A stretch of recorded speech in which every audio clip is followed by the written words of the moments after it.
তো আমার সমস্ত বন্ধুদের জানাচ্ছি সুপ্রভাত।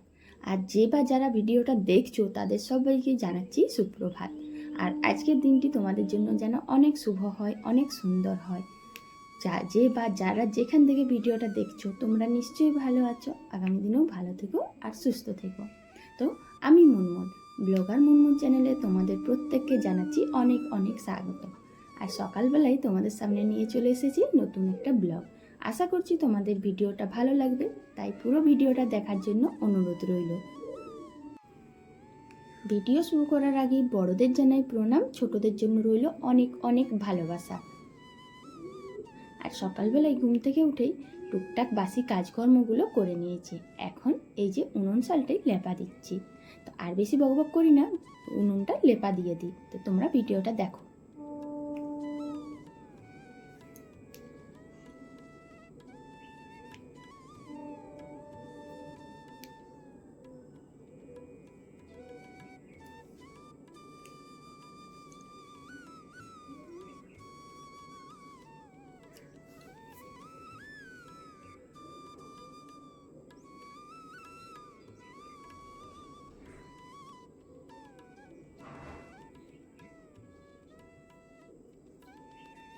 বুদ্ধি আর গুণ দিয়ে সমাজে বা সংসারে সব কিছু জয় করা যায়। আর এই বুদ্ধি আর গুণ যদি থাকে দেখবে সংসারের কোনো কাজে অসুবিধা হয় না। সত্যি বলতে কি, বুদ্ধি আর গুণ এই দুটো দিয়েই আমরা সংসারটাকে সুন্দর করে তুলতে পারি। আর ছোট থেকেই সবাই সব কিছু শিখে আসে না, সবার মধ্যেই একই রকম গুণ থাকে, কিন্তু সেই গুণটাকে তুলে ধরতে হয় আর বুদ্ধিটাকে প্রয়োগ করতে হয়। তাই গুণ থাকলে আর ইচ্ছে শক্তি থাকলে সব কিছু জয় করা যায়। আর কি বলতো বন্ধুরা, ছোটোর থেকে যে সব কিছু আমরা শিখে আসি এমনটা কিন্তু হয় না। ছোটোবেলায় আমরা কেউই কিছু জানি না, সব আমরা পরিস্থিতি আর নিজেদের ইচ্ছে, নিজেদের গুণ, নিজেদের বুদ্ধি এইসবের দ্বারাই সমস্ত কঠিন পরিস্থিতি আমরা জয় করি। তো ভিডিওটা তোমরা দেখো, আশা করছি ভালো লাগবে। এই যে সকালবেলায় গোবর লেপা দিয়ে দিলাম আর বাসি কাজকর্মগুলো করে নিয়েছি। তো সবটা শেয়ার করলাম না, আজকে এই যে নতুন একটা জিনিস তোমাদের সাথে শেয়ার করছি, মাছ কাটা। হ্যাঁ বন্ধুরা, এই যে মাছ কাটার বিষয়টা, এটা কিন্তু অনেকের কাছে খুবই কঠিন বিষয়। আর আমার কাছে তো খুবই কঠিন বিষয় ছিল। ভেবে দেখো, এটা কিন্তু অনেকের সাথেই হয়েছে। যখন আমরা বাপের বাড়িতে মা বাবার কাছে থাকতাম তখন এই মাছ কাটা বিষয়টা অদ্ভুত লাগতো। কী করে পারতো, কী করে করে, এরকম নানান ধরনের প্রশ্ন আমাদের মনের মধ্যে ঘুরতো। আমরা কিন্তু এসব কাটতামও না, ইচ্ছে শক্তিও থাকতো না। তো বিয়ের পর যখন আমাদের হাতে মাছ ধরিয়ে দেয় আর মাছ কাটার দায়িত্ব এসে পড়ে, তখন আমরা কি করব। আর তখনই আমরা দেখো নিজেদের দায়িত্ব, নিজেদের গুণ আর বুদ্ধি দিয়ে সেই জিনিসটা আমরা শিখে নেওয়ার চেষ্টা করি। হয়তো হ্যাঁ, প্রথম প্রথম কাটতে গিয়ে হয়তো আঙুল কাটা হবে, হাতের এখানে কাটা হবে, সেখানে পিসগুলোও হয়তো অনেক আঁকামাকা হবে, কিন্তু দু চারবার করতে করতে এটা আমাদের অভ্যস্ত হয়ে যাবে। আর যে কাজটা খুবই কঠিন, খুবই জটিল মনে হতো বা আমরা পারবো না এটা ভাবতাম, সেই কাজটা এখন দেখো বিয়ের পর করতে করতে এত সহজ হয়ে যায়, মনে হয় এটা কোনো কাজেই নয়, এটা তো 5 মিনিটের কাজ। কি বন্ধুরা, ঠিক বললাম তো?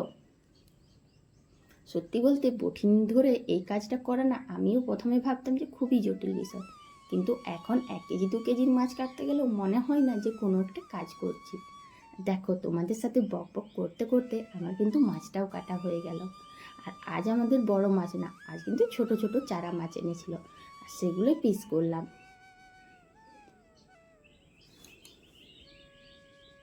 কীরকম ধরনের পিস করতে হবে সেটা কিন্তু প্রত্যেকটা বাড়ির বউদের ওপর নির্ভর করে, যে তার বাড়িতে কতজন রয়েছে আর কীরকম পিসগুলো করলে সব থেকে সুবিধা হবে খেতে।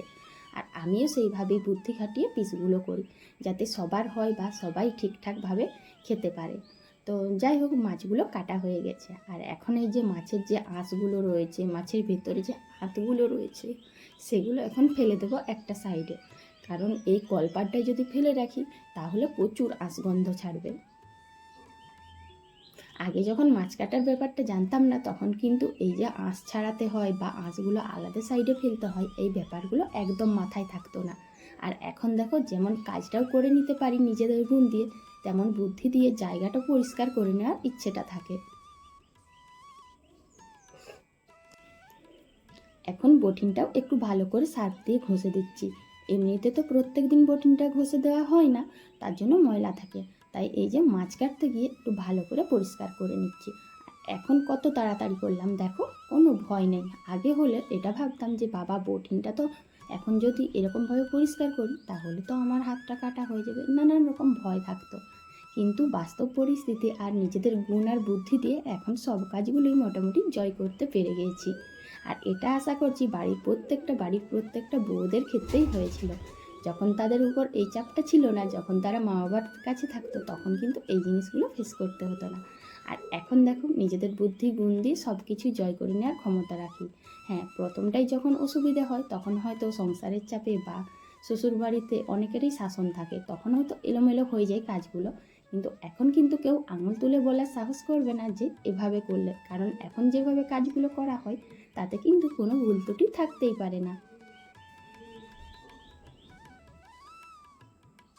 কলপাটটা ভালো করে ঝাড় দিয়ে দিলাম, কারণ ওখানটায় যদি আঁশগুলো পড়ে থাকে তাহলে খুব বাজে লাগবে, খুব গন্ধ উঠবে।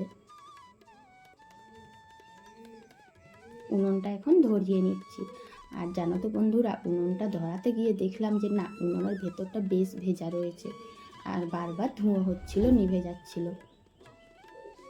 তাই ছোটো কাঠগুলো দিয়ে ভালো করে একটু জেলে নিচ্ছি, না হলে একবার ধোঁয়া হয়ে গেলে আবার অনেক ঝামেলা, আবার অনেকক্ষণ পরে উনুনটা জ্বালতে হবে।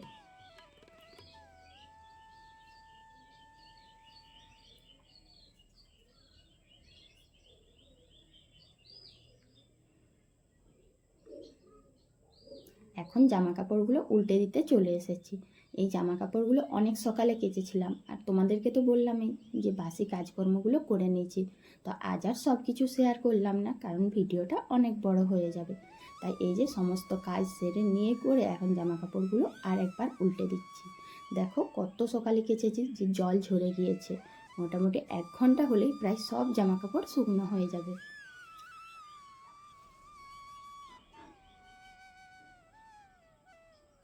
জামা কাপড়গুলো মেলা হয়ে গেছে, তারপরে এখন স্নান করে চলে এসেছি আমার রান্নাঘরে। আর এসেই দেখলাম যে ভাত তো হয়ে গেছে, ভাতের ফ্যানটা গেলে নিয়েছিলাম। তো মা একটা লাউ ডাঁটার তরকারি কেটে রেখেছিলেন, সেটা সেদ্ধ করতে বসিয়ে দিয়েছি। যে মাছগুলো কেটেছিলাম সেটা সর্ষে দিয়ে করব। প্রথমে তো ভেবেছিলাম যে ঝোল করব আলু দিয়ে, কিন্তু যেহেতু লাউ ডাঁটার তরকারিটা মা কেটে রেখেছিলেন, তাই লাউ ডাঁটাটা একটু ঝোল ঝোল করতে বললেন, মানে সেদ্ধ ঝোলের মতো। তাই সেদ্ধ ঝোল করব আর মাছটা করব সর্ষে দিয়ে। তো সর্ষেটা এখন বেটে নিই।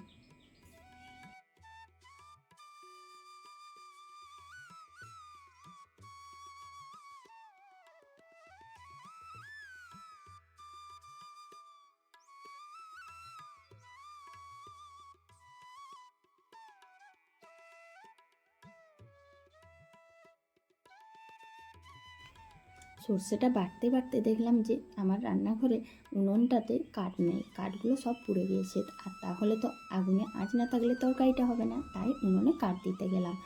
আর প্রথমে জানো তো বন্ধুরা, ভেবেছিলাম যে সর্ষেটা বেটে নেব, কিন্তু সর্ষেটা তো ছাঁকতে হবে, তাই ছাঁকনিটাও একটা আনতে গেলাম। মোট কথা সব দিকের কাজ সামলাতে গেলে একটা সর্ষে বাটতে বসেও 3বার উঠতে হলো। তো যাই হোক, শেষ পর্যন্ত এখন সর্ষেটা বেটে নিই, আর তোমরা ভিডিওটা দেখো।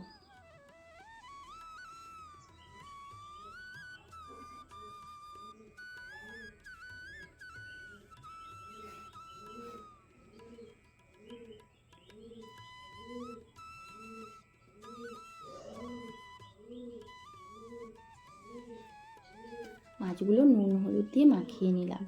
আর জানো তো বন্ধুরা, অন্য দিন হলে এরপরে যখন গরমটা বেশি পড়বে তখন কিন্তু ভাত বলো ডাল বলো সব কিছুর আগে মাছ ভাজতে হবে, কারণ তখন অনেক গরম হয়ে যাবে। আর গরমকালে মাছ বেশিক্ষণ থাকে না। তাই এখন কিন্তু ঠিকঠাক আছে, এখন খুব বেশি গরমও না ঠান্ডা না। আর এদিকে আমার কড়ার তেল গরম হয়ে গিয়েছে, তাই মাছগুলো দিয়ে দিলাম।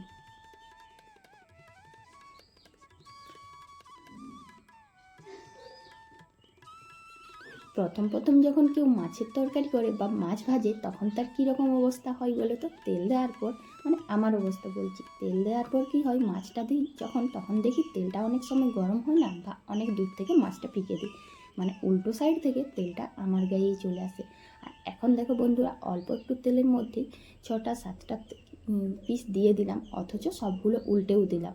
একটাও ভাঙলো না। কি সুন্দর প্রত্যেকটাই ভাজা হয়ে গেল, আবার কম তেলের মধ্যে। এতে আমার গায়ের মধ্যে তেলও এলো না, আবার কাঁচা তেলও হলো না, মাছও ভাঙলো না। কি সুন্দর বিষয়গুলো না, মানে গুণ আর বুদ্ধি দিয়ে সব কিছুই জয় করা যায়। সত্যি বলতে কি, এই গুণ আর বুদ্ধি সবার মধ্যেই থাকে, কিন্তু ইচ্ছে শক্তিটা সব থেকে বেশি। তাই ইচ্ছে শক্তিটা আনলে সব কিছুই জয় করা যায়।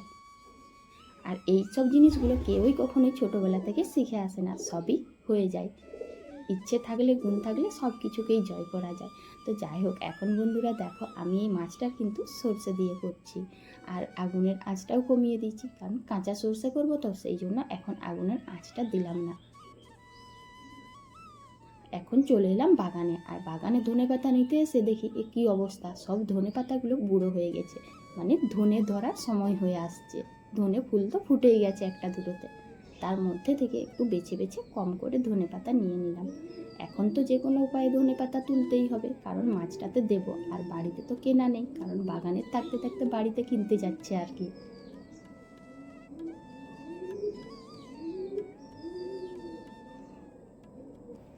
সংসারে এমন নানান ধরনের কাজকর্ম থেকে থাকে, যেগুলো আমরা নিজেদের বুদ্ধি আর গুণ দিয়েই সব কিছু জয় করতে পারি। বুদ্ধি আর গুণ থাকলে সব কাজেই শেখা যায়। আর ছোটোর থেকে আমরা যে শিখে এসেছি, বা এটা জানি ওটা জানি, এই বউ ওটা জানে, সে সেটা জানে, এরকমটা কিন্তু কখনোই হয় না। যে কোনো মানুষই চাইলে সব কিছুই করতে পারে। ইচ্ছে শক্তি বা গুণ বুদ্ধি এই তিনটে থাকলেই যথেষ্ট। তো দেখো, আজ আর বিশেষ কিছু রান্না করিনি। আর এই যে স্যালাডটা, শসা টমেটো কম ছিল, তাই শসা টমেটোগুলো কুচি করে দিয়েছি, যাতে সবার পাতেই আমি দিতে পারি, সবাই একটু একটু খেতে পারে। আর এখন এই স্যালাডটা দিয়ে আমরা ভাত খেয়ে নেব। তো বন্ধুরা, আমার ব্লগটা কেমন লাগলো তোমাদের? যদি ভালো লেগে থাকে তাহলে অবশ্যই কিন্তু একটা লাইক কমেন্ট করে সাবস্ক্রাইব করে পাশে থেকো। আর যদি ভালো নাও লাগে তাও কিন্তু একটা কমেন্ট করে জানিও, তাহলে আমি বুঝতে পারবো যে আমি কোথায় খারাপ করলাম, আর কোথায় ভুল করলাম, বা কোথায় ঠিক করলাম। তো বন্ধুরা, আর বেশি বকবক করবো না, আর ভিডিওটাও বেশি বড় করছি না, এখন খাওয়া দাওয়াটা করে নেওয়া যাক। কাল আবার দেখা হবে তোমাদের সাথে নতুন একটা ব্লগ।